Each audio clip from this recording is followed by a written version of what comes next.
Inès de Valcourt était dame de compagnie auprès de sa cousine Catherine Ferrand, la cousine fortunée veuve et propriétaire du grand hôtel particulier de la rue du Faubourg Saint-Honoré, celle qui possédait sa propre voiture, une femme de chambre et 2 domestiques prêtes à répondre au moindre de ses désirs. Inès n'avait qu'une robe simple qui lui appartenait vraiment ni héritée ni empruntée et une mère malade dans une petite maison de l'autre côté de Paris. C'était tout ce qu'elle possédait. Et c'était pour cette raison qu'elle se trouvait ce soir-là au bal des Daltonais, 2 pas derrière Catherine, accomplissant ce que l'on attendait des dames de compagnie. Les petites commissions que la riche cousine ne souhaitait pas faire elle-même. La dernière concernait le châle. Catherine l'avait oublié dans la voiture, chose habituelle chez elle, qui considérait les services d'autrui comme des obligations naturelles, et elle avait envoyé Inès le chercher avec le ton de quelqu'un qui ne juge pas nécessaire d'ajouter « s'il te plaît ». Pour rejoindre la voiture, il fallait traverser le jardin latéral. Inès l'avait traversé, et dans ce jardin près de la fontaine se tenait le vicomte Armand de Laussac, fumant avec l'allure d'un homme qui avait trop bu et qui plaçait beaucoup trop de confiance dans son propre nom. Il l'avait aperçue avant qu'elle puisse l'éviter. Il l'avait appelée par son prénom, ce qui constituait déjà une impertinence, puis s'était approché sous prétexte de lui offrir sa compagnie pour regagner le salon. Inès lui avait répondu avec la politesse strictement nécessaire et la froideur indispensable. Elle avait récupéré le châle dans la voiture et était revenue par le même chemin. Tout cela avait duré moins de 3 minutes. Madame Pauline d'Origny les avait vus depuis la galerie. Ce que Madame d'Origny avait réellement vu était ceci. Une jeune femme sortant seule dans un jardin obscur, un homme s'approchant d'elle, puis cette même jeune femme, revenant dans le salon quelques minutes plus tard, les joues légèrement colorées.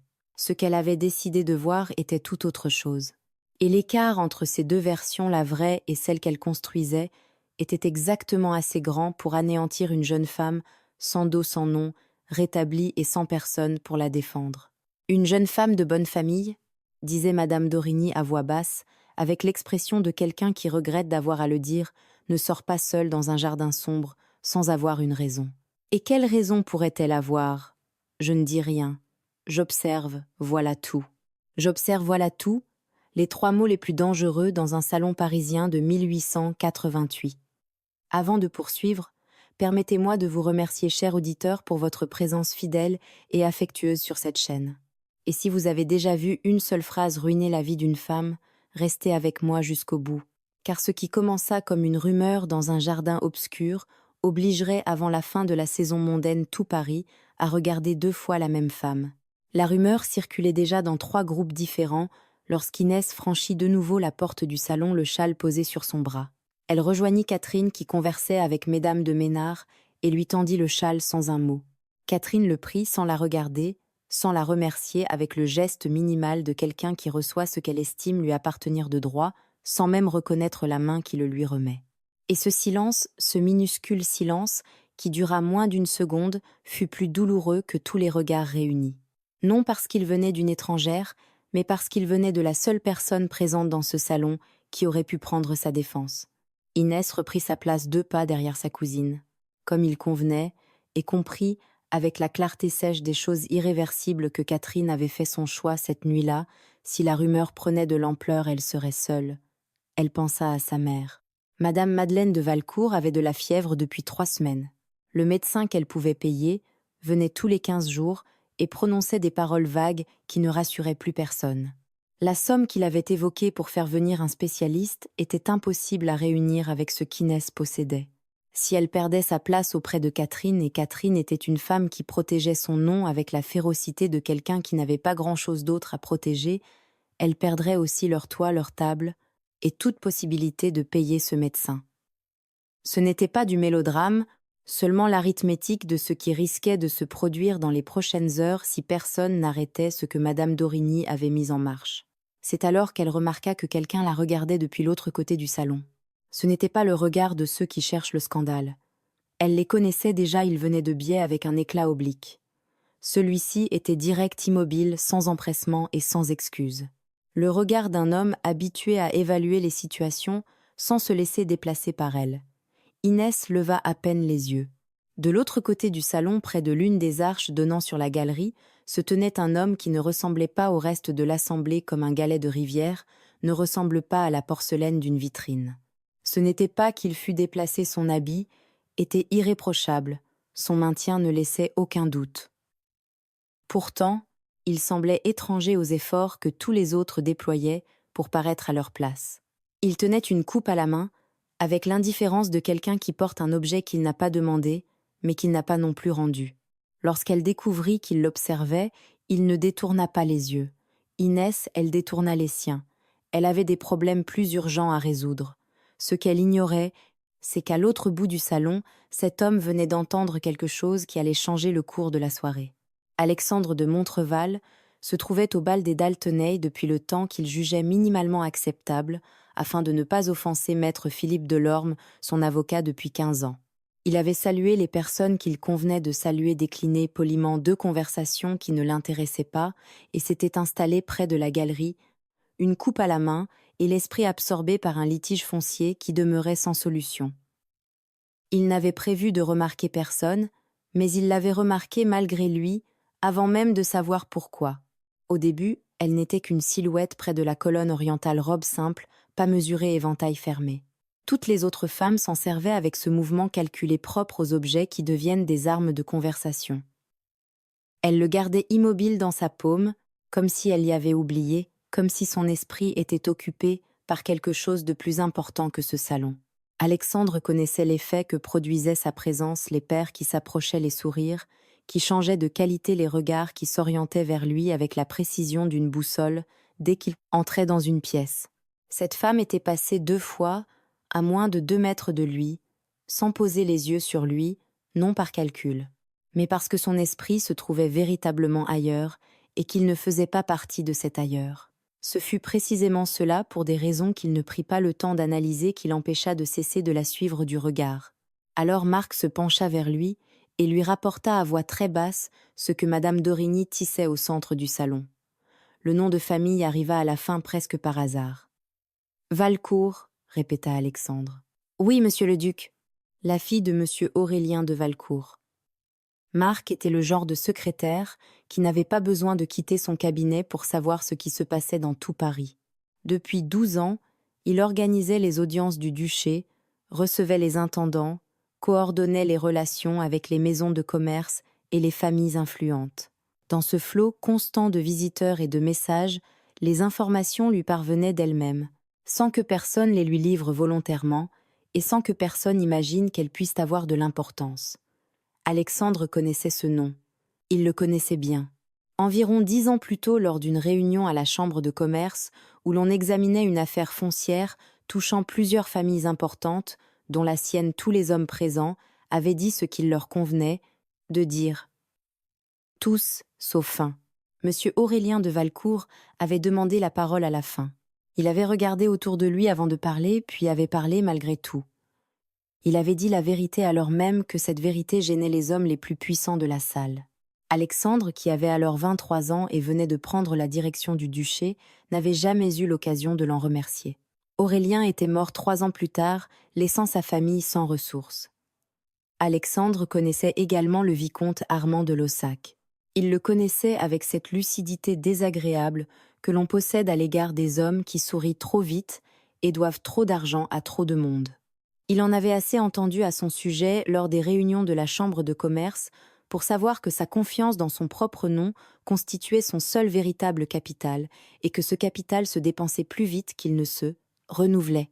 Que cet homme accole son nom à celui d'une jeune femme sans protection ne pouvait être un accident, c'était exactement ce que ferait un homme comme lui. Et la fille d'Aurélien de Valcourt, debout près de la colonne, le châle d'une autre femme déjà remis, et les mains désormais vides, tandis que tout le salon se retournait lentement contre elle, ne cherchait personne du regard pour venir la sauver. Elle gardait le front haut et les lèvres fermées, avec la fermeté de quelqu'un qui avait décidé de ne rien demander. Alexandre posa sa coupe sur le plateau du domestique le plus proche. « Attendez-moi ici », dit-il à Marc, puis il se dirigea vers elle. Lorsqu'Alexandre traversa le salon, l'histoire de Madame d'Origny avait déjà atteint 3 groupes différents et grandissait à chaque répétition, comme grandissent les histoires que les gens ont envie de croire. Il s'arrêta devant Inès. Elle le regarda, non avec soulagement, elle ignorait encore s'il y avait quoi que ce soit dont elle pût être soulagée, mais avec l'attention prudente de quelqu'un qui reçoit un geste inattendu et a besoin d'un instant pour en comprendre le sens avant de réagir. Il lui tendit la main. « Mademoiselle de Valcourt, accorderez-vous cette danse au duc de Montreval ?» C'était une question qui portait tout le poids de ce qui se passait dans le salon, et ils le savaient tous les deux. Inès posa ses doigts sur les siens. Les conversations continuèrent. La musique continua, mais quelque chose venait de pivoter sur son axe. Le duc de Montreval avait invité Inès à danser, et au centre du salon, Madame Pauline d'Origny referma son éventail d'un claquement sec que personne n'entendit à l'exception des deux dames placées près d'elle. Ils dansèrent avec toute la correction exigée par l'étiquette. Pourtant, il y avait quelque chose de différent dans la manière dont ils maintenaient la distance juste nécessaire tenue, avec une attention qui n'était ni froideur ni familiarité, mais un état intermédiaire qu'Inès ne savait pas définir. « Pourquoi avez-vous fait cela ? » ?»« Vous ne me connaissez pas, monsieur le duc. J'ai connu votre père. » Une courte pause tandis que la musique les faisait tourner. C'était un homme qui disait la vérité lorsque tous les autres se taisaient. Je ne l'ai jamais oublié. Inès ne répondit pas immédiatement. Quelque chose bougea dans son expression, une infime contraction involontaire, celle que prend un visage lorsqu'il reçoit une chose qui fait mal d'une manière qui n'est pas exactement de la douleur, mais quelque chose de plus, difficile à nommer. « Il était ainsi, » dit-elle très bas. « Je le sais, » répondit-il.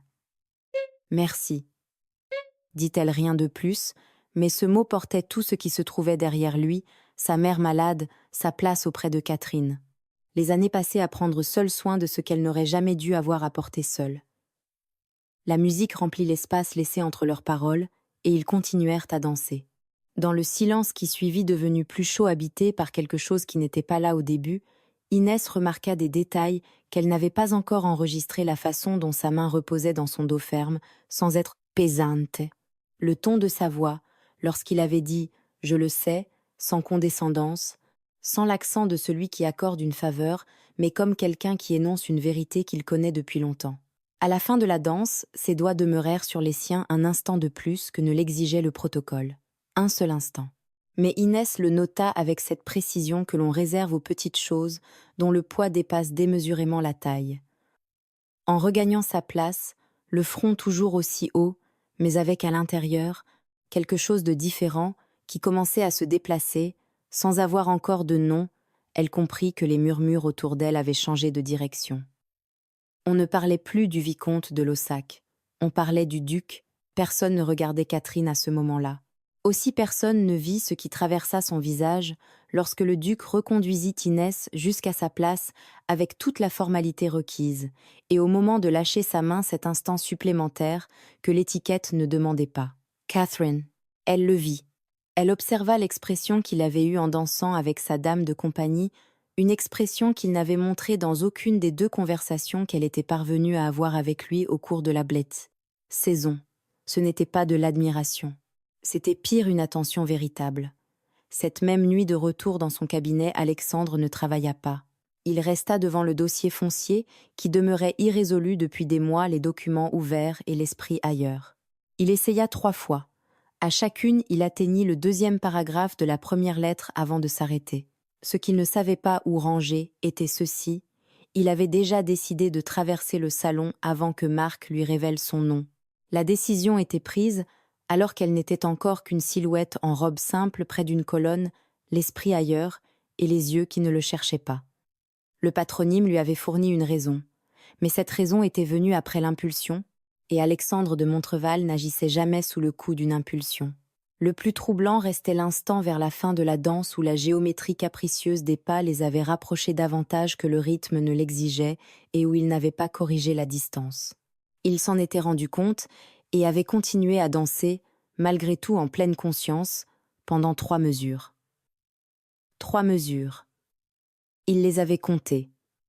Il retourna à son bureau, contempla le 2e paragraphe de la première lettre, le lut, et n'en comprit pas un mot.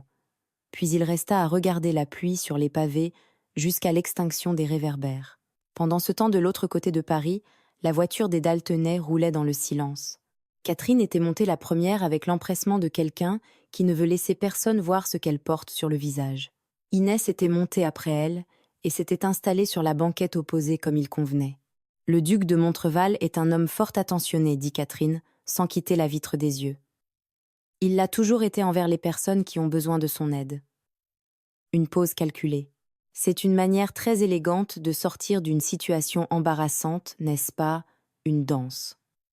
Le problème est résolu, sans compromettre personne. Elle tourna légèrement la tête vers Inès, avec un sourire qui n'atteignait pas ses yeux. Quel soulagement qu'il se soit trouvé là ce soir. Inès ne répondit pas. Elle regarda par la portière et compta silencieusement, comme son père le lui avait appris lorsqu'elle était enfant et que le monde lui paraissait trop injuste pour le supporter sans occuper ses mains. 1, 2, 3. Catherine, satisfaite du silence qu'elle avait obtenu, ouvrit son éventail et ne parla plus pendant tout le trajet. Mais ce soir-là, avant d'éteindre sa bougie, elle prit une décision avec la froideur de celle qui ne laisse aucune place au regret. Le duc de Montreval était le genre d'homme qui convenait à une femme comme elle, avec sa maison, son nom et sa position. Ce qu'elle ressentait n'était pas à ses yeux de l'ambition, mais la certitude d'un ordre naturel, celle de quelqu'un qui sait ce qui lui revient de droit. Et Catherine Ferrand ne permettrait pas qu'une dame de compagnie sans dot se mette en travers de son chemin.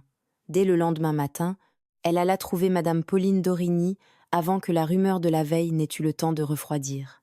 Elle se pencha vers elle, avec la voix douce de quelqu'un qui rectifie un malentendu, oui.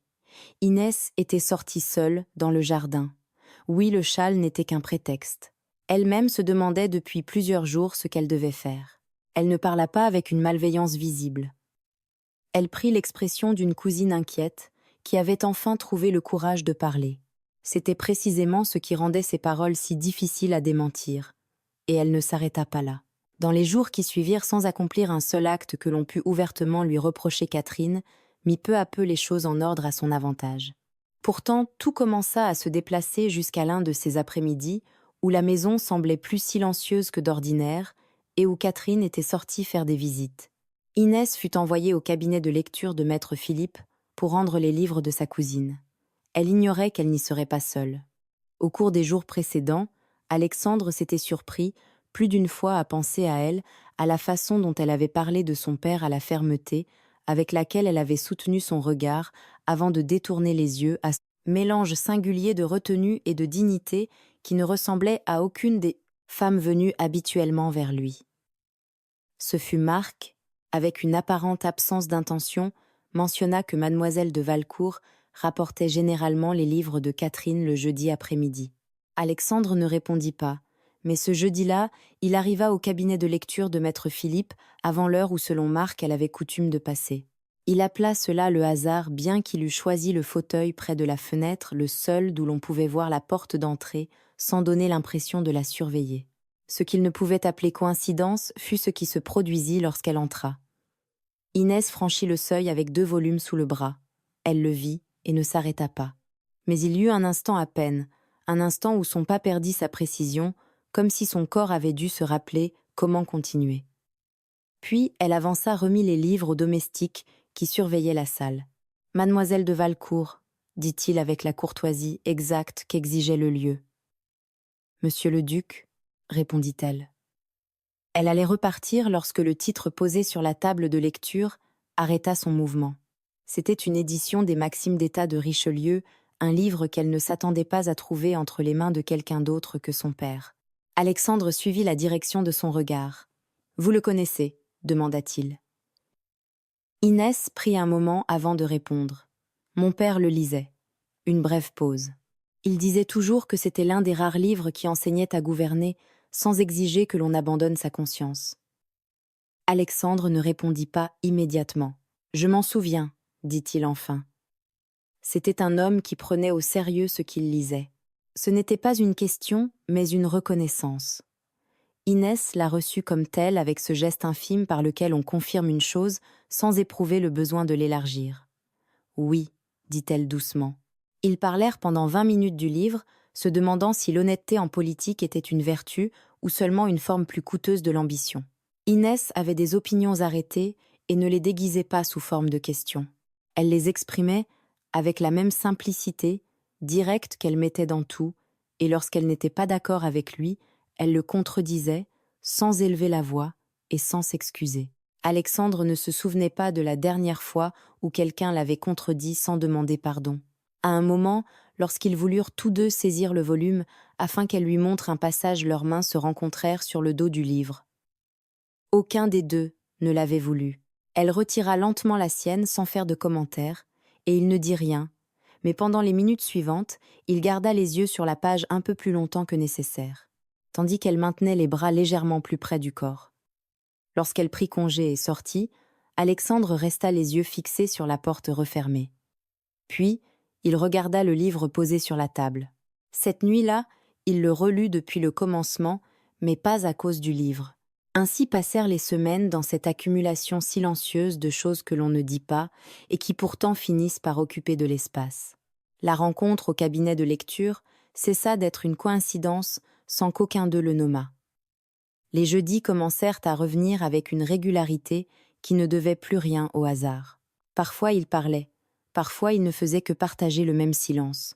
Mais d'une manière qu'aucun des deux n'aurait avoué à voix haute, ils se mirent tous deux à attendre ce moment. Au cours des semaines suivantes, Alexandre prêta attention à ce qu'il ressentait, non parce qu'il le désirait, mais parce qu'il était devenu impossible de l'ignorer.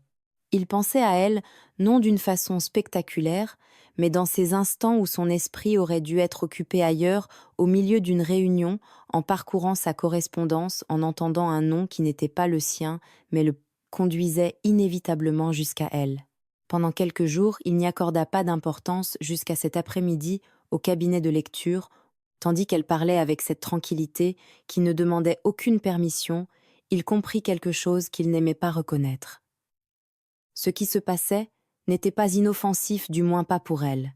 Il suffisait d'un regard mal placé ou d'un commentaire prononcé au bon endroit pour que son nom commence à circuler à côté du sien. Alexandre pouvait supporter n'importe quel murmure. Inès non. Ce qui ne serait pour lui qu'un désagrément pouvait devenir pour elle une perte véritable. Ce fut alors qu'il cessa de se demander ce qu'il ressentait et commença à se demander ce qu'il devait en faire. La réponse lui parut immédiate, il devait s'éloigner. Il annula donc ses engagements du jeudi, y compris ses passages au cabinet de lecture de maître Philippe. Pendant ce temps, Catherine avait déjà commencé à déplacer ses pièces.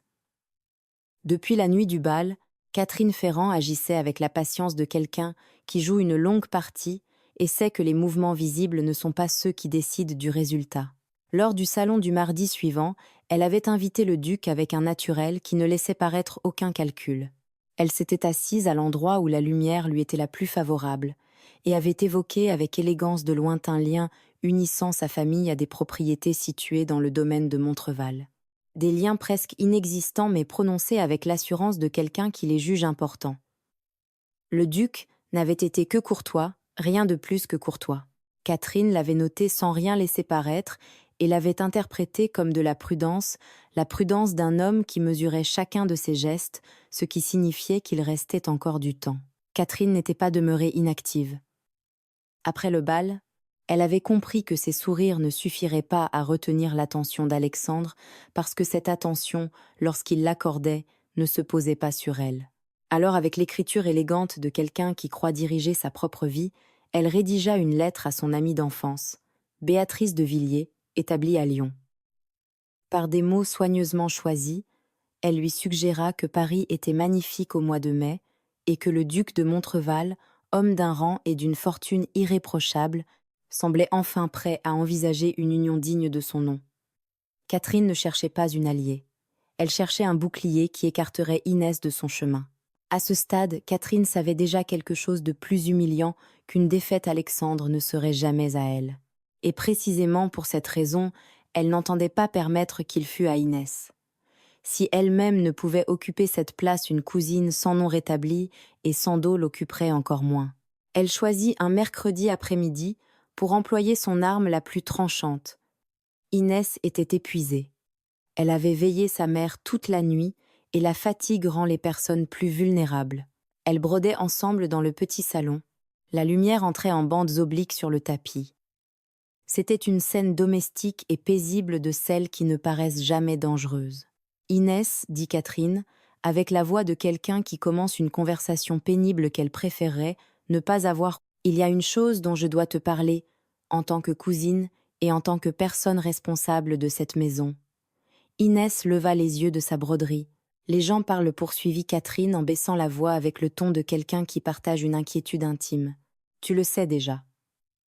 Depuis la nuit du bal des Daltonais, certaines personnes disent des choses sur toi et sur le duc, des choses que j'ai moi-même dû entendre et qu'il m'a été très difficile de démentir. Il n'y a rien à démentir, répondit Inès d'une voix calme. Je le sais, ma chère, je le sais.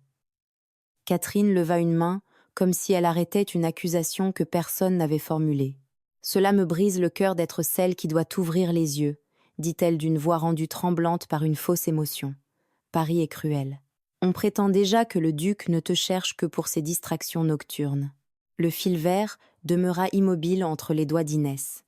En tant que gardienne de l'honneur de cette maison, reprit Catherine avec la douceur de quelqu'un qui regrette profondément ce qu'elle s'apprête à dire, je ne peux permettre que cela continue. Si tu lui adresses encore la parole lors d'une réception, quelles que soient les circonstances, le déshonneur retombera sur cette maison et je serai obligée de me passer de tes services.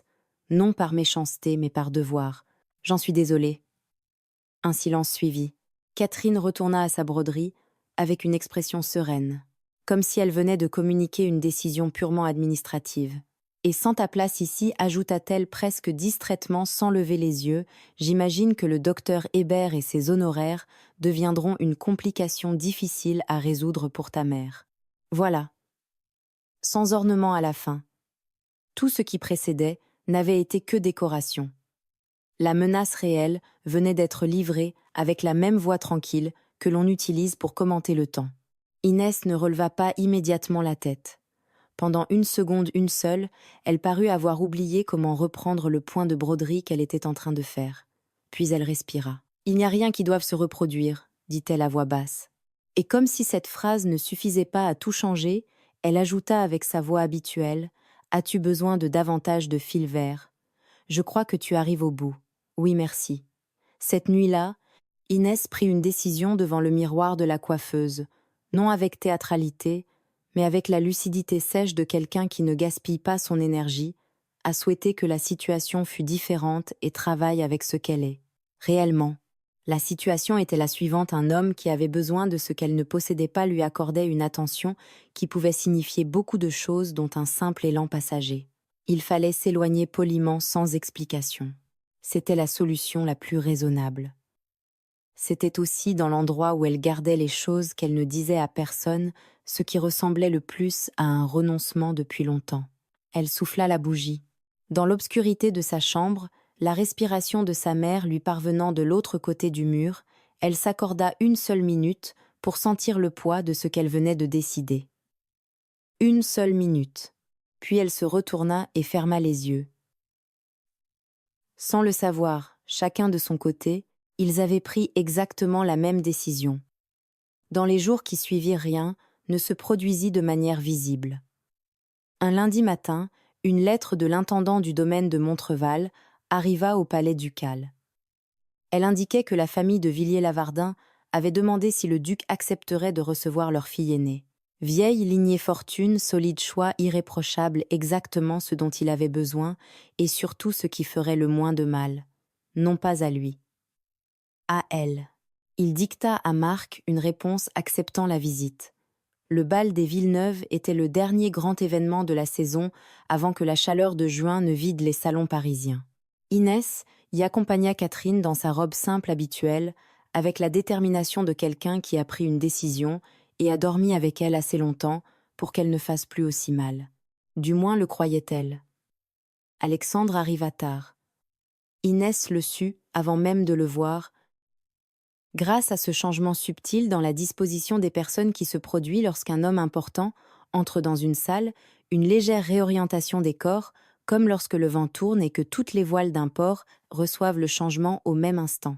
Elle ne le chercha pas des yeux, ou du moins essaya de ne pas le faire. Pourtant, lorsque la conversation du groupe où elle se trouvait connut une pause naturelle, elle leva involontairement les yeux. Il était à 4 mètres. Il la regardait avec quelque chose de différent dans l'expression ce soir-là, quelque chose de plus fermé, de plus résolu, le visage d'un homme qui a pris une décision et la maintient au prix d'un effort. Quelque chose dans la poitrine d'Inès se déplaça vers lui, sans qu'elle l'ait demandé, un élan antérieur à tout raisonnement semblable à celui de l'eau qui cherche toujours le point le plus bas. Elle voulait traverser cette salle, lui dire quelque chose, n'importe quoi, pourvu qu'il sache qu'elle aussi se trouvait là. Puis elle sentit le poids du regard de Catherine. Elle n'eut pas besoin de se retourner pour savoir que c'était elle. Elle le comprit à la tension qui s'installa dans sa nuque, à la façon dont l'air du salon sembla se refroidir d'un degré lorsqu'elle vérifia du coin de l'œil. Catherine se tenait à quelques mètres, conversant avec Mesdames de Rochefort, avec son sourire habituel. Mais ses yeux n'étaient pas dans la conversation. Ils étaient posés sur Inès, immobile attendant. Inès ramena son regard devant elle. Elle pensa à sa mère, au docteur Hébert, à la somme évoquée par le précédent médecin, à ce que signifiait la perte de cette place, de ce toit, de cette table. Elle pensa à tout cela avec la précision froide de quelqu'un qui fait des comptes qu'il ne peut se permettre de fausser, et elle resta où elle était. Quelques minutes plus tard, Catherine apparut à son côté. Elle ne regardait plus vers Alexandre. Elle observait Inès avec l'expression tranquille de quelqu'un qui vient de gagner une partie sans avoir eu besoin de déplacer ses pièces. « Le duc a reçu une visite cette semaine, dit-elle à voix basse. Les de Villiers-Lavardin venus de Lyon ont une fille fort estimée. Je suis heureuse qu'il trouve enfin ce qu'il cherche. » Inès ne répondit pas. Catherine s'éloigna vers un autre groupe. Les de Villiers-Lavardin. Une fille. Cette semaine. C'était ce qu'Inès avait attendu, ce qu'elle avait toujours su depuis le commencement sous tout le reste. Et pourtant, dans cet endroit où elle rangeait les choses qu'elle ne disait à personne, quelque chose se brisa avec une précision qu'elle n'avait pas prévue. Non dans le fracas, mais avec le silence particulier des choses qui se cassent à l'intérieur sans que personne puisse le voir. Lorsqu'elle regarda de nouveau vers l'endroit où Alexandre se tenait, il n'y était plus. Elle le retrouva de l'autre côté du salon, le dos tourné vers elle. « Très bien, se dit-elle, ce sera plus facile ainsi. » Ce n'était pas vrai.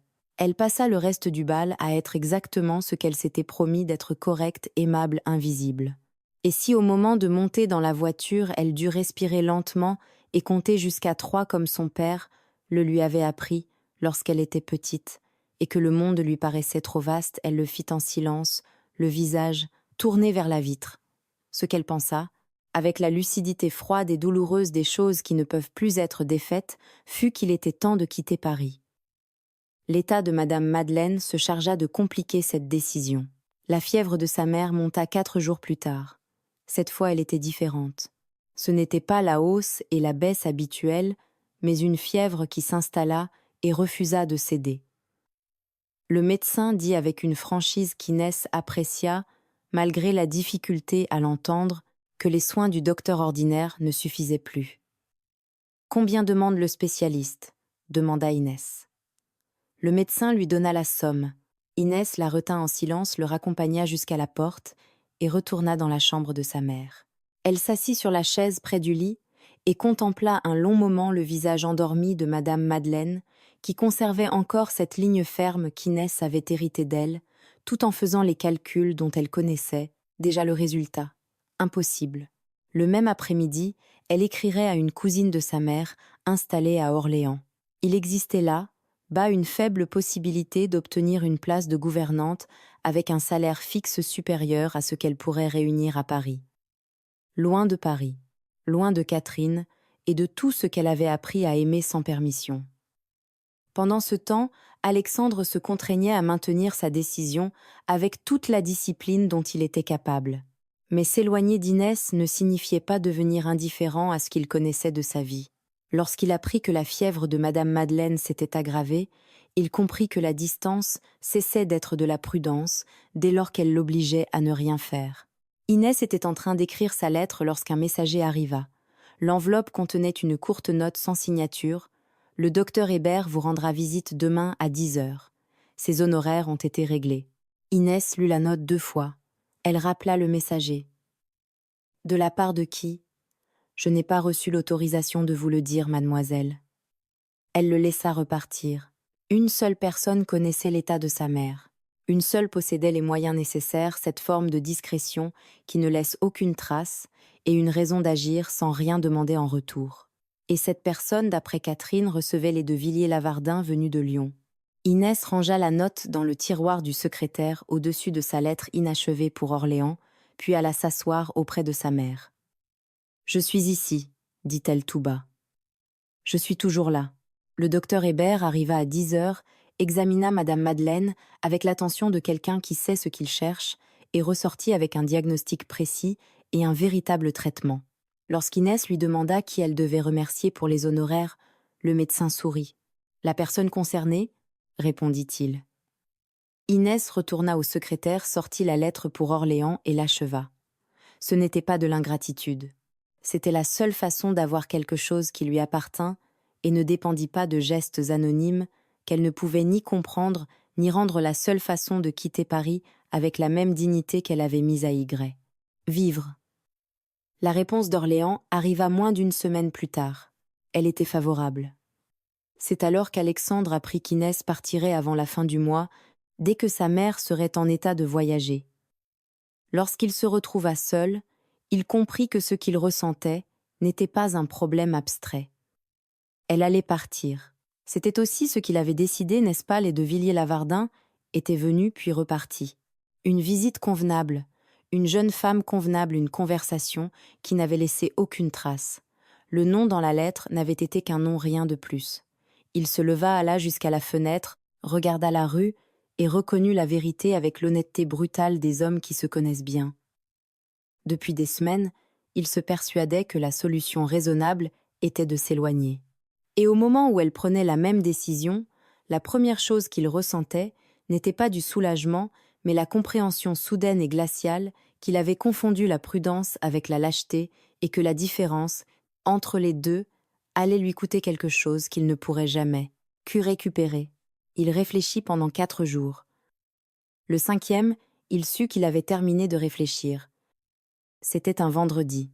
Alexandre demanda son cheval, sans donner d'explication, et arriva rue du Faubourg Saint-Honoré, alors que la voiture était déjà prête devant la porte. Les malles étaient attachés à l'arrière, le cocher installé à son siège, et Inès, son manteau posé sur le bras, s'apprêtait à monter. Elle s'immobilisa en le voyant. « Monsieur le duc ». Alexandre ne répondit pas tout de suite.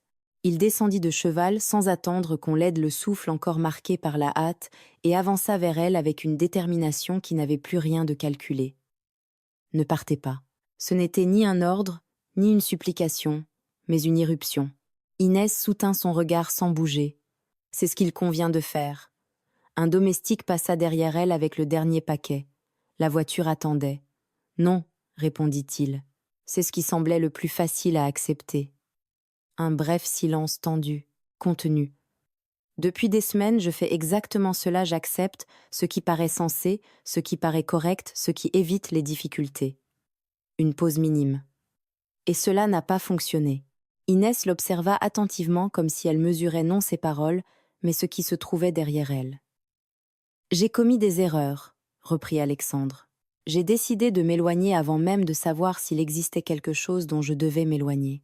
J'ai utilisé la raison pour justifier la peur, et je vous ai laissé parvenir à cette conclusion. » Il indiqua la voiture d'un geste presque imperceptible, sans vous dire quoi que ce soit qui aurait pu la modifier. Alors Alexandre de Montreval, qui avait administré des titres, dirigé des domaines, remporté des procès et traversé 20 années de société parisienne, sans que rien ne l'écartât d'un millimètre de son axe, prononça la seule chose qu'il restait à dire. « Il existe des sentiments que l'on tente de cesser d'éprouver, dit-il à voix basse, et qui refusent de disparaître. Depuis des semaines, j'essaie mademoiselle de Valcourt. Chaque matin, lorsque je m'assieds à ce bureau et découvre que je pense encore à vous, je comprends que je n'en suis pas capable. Une pause. Le soleil, la poussière suspendue dans l'air. Je ne suis être pas capable de vous offrir ce que le monde prétend qu'une femme comme vous devrait recevoir d'un homme comme moi. Mais je ne suis pas davantage capable de rester ici et de regarder cette voiture tourner au coin de la rue. » Alexandre ne détourna pas les yeux. « Je ne comprends pas ce que vous attendez de moi, » dit Inès. Sa voix ne contenait aucun reproche, seulement de la clarté. Que vous restiez. Inès laissa passer un instant. Pourquoi faire? La question n'était pas douce mais précise. Tout cela ne vous convient pas.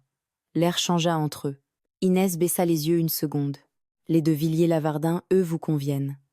J'ai annulé ce matin toute nouvelle visite des de Villiers-Lavardin. Inès le regarda cherchant sur son visage la moindre trace de doute. Cela ne change pas ce que vous êtes. Alexandre secoua légèrement la tête. Non. Mais cela change ce que je suis prêt à faire. La voiture attendait toujours derrière elle, le cocher immobile. Le temps semblait suspendu à ce point exact où partir restait encore possible.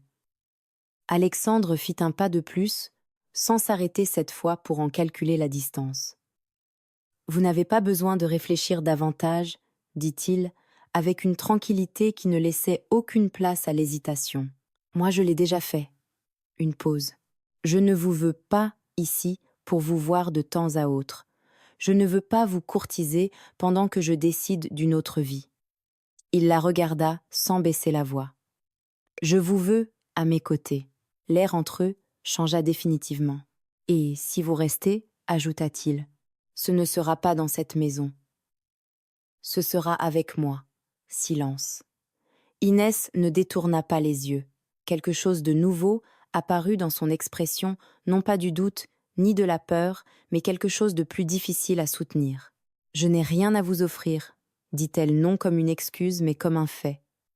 Alexandre reçut cette phrase sans la corriger. « Alors vous ne me devez rien, mais moi je sais ce que je vous offre. Une pause minime. » Le silence qui suivit n'avait rien d'incertain. C'était un instant plein retenu, comme si tous deux reconnaissaient que ce qui se produisait n'avait pas besoin d'être expliqué ni protégé par d'autres mots. Inès ne regarda nulle part ailleurs.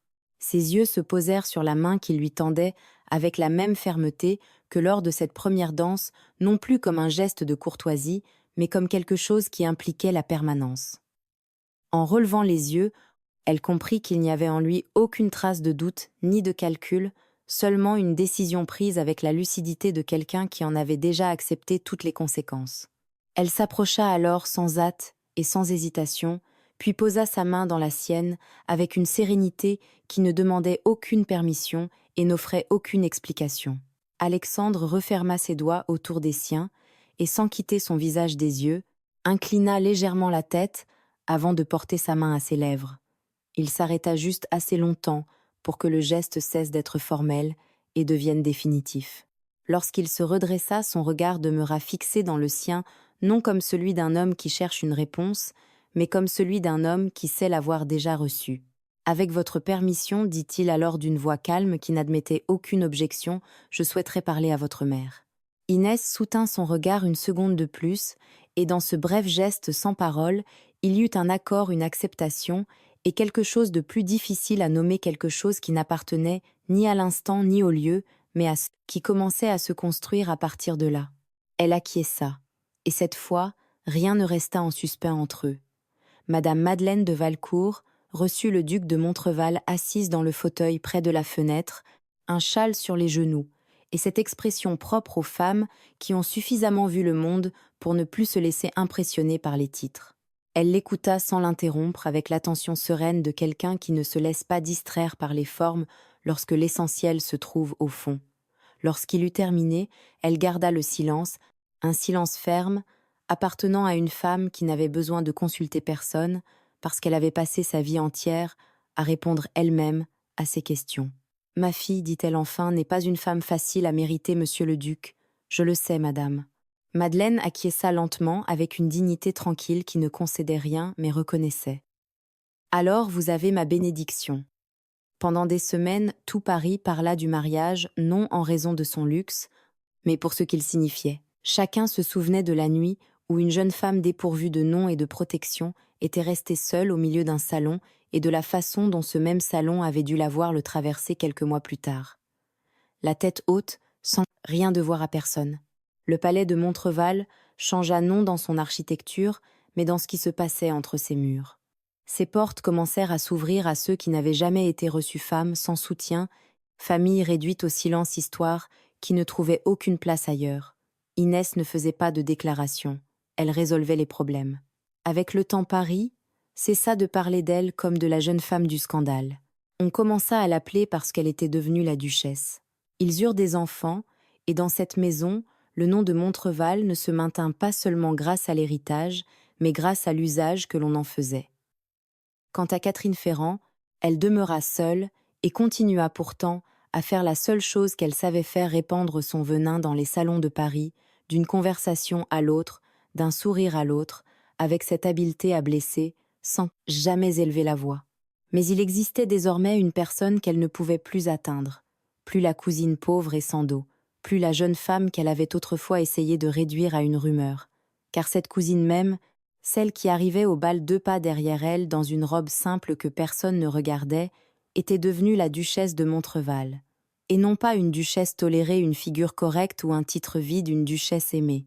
Voilà ce que Catherine dut avaler. La femme qu'elle avait voulu rapetisser vivait désormais au-dessus de tous les murmures, et son nom autrefois, si facile à salir, était prononcé à Paris avec respect, affection, et cette forme de reconnaissance qui ne dépend ni du sang ni de la dot, mais de ce qu'une femme parvient à accomplir sous les yeux de tous.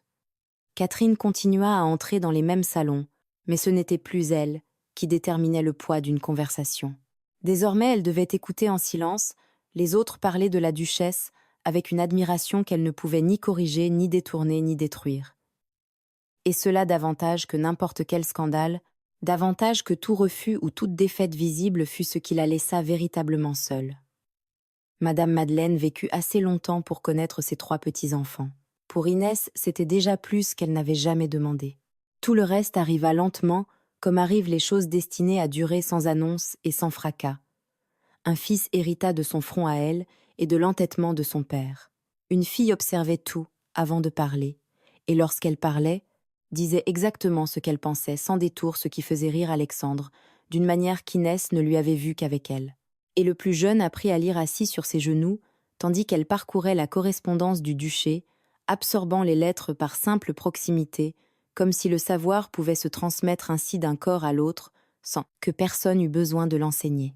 Certains matins, Alexandre entrait dans le cabinet et la trouvait déjà assise à la table, une lettre ouverte devant elle et les yeux posés ailleurs, dans cet endroit où son esprit allait lorsque quelque chose comptait vraiment. Le même endroit où il l'avait remarqué pour la première fois dans ce salon, avant même de connaître son nom. Il restait une seconde sur le seuil, uniquement pour la regarder. Elle levait les yeux.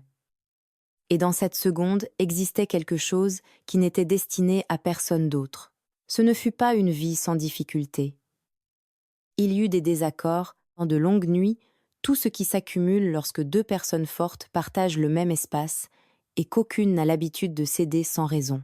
Mais il y eut aussi ceci, à la fin de chaque journée, quoi qu'il se fût passé tous deux, savaient où se trouvait l'autre. Et cela qui semble peu de chose est ce qu'il y a de plus difficile à construire.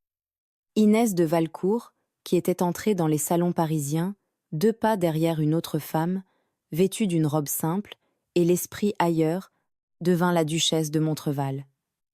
Ce n'était pas seulement un titre, c'était une vérité. Et elle fut heureuse. Non de la manière facile, non d'une manière qui ne coûte rien, mais de la seule manière qui vaille un bonheur gagné, choisi et soutenu jour après jour par 2 personnes qui avaient décidé chacune de son côté, puis ensemble que ce qui existait entre elles méritait davantage que la prudence. Maintenant, cher auditeur, si l'histoire d'Inès et d'Alexandre vous a touché, ne partez pas sans écouter la suivante. Ici, dans Histoire d'amour d'autrefois, il y a toujours une femme qui redevient l'héroïne de sa propre histoire. Abonnez-vous, activez la cloche et poursuivez l'aventure avec nous. Avant de partir, n'oubliez pas de consulter le commentaire épinglé et de nous laisser quelques mots de soutien. Merci du fond du cœur d'être resté jusqu'ici. À très bientôt pour une nouvelle histoire. Oui,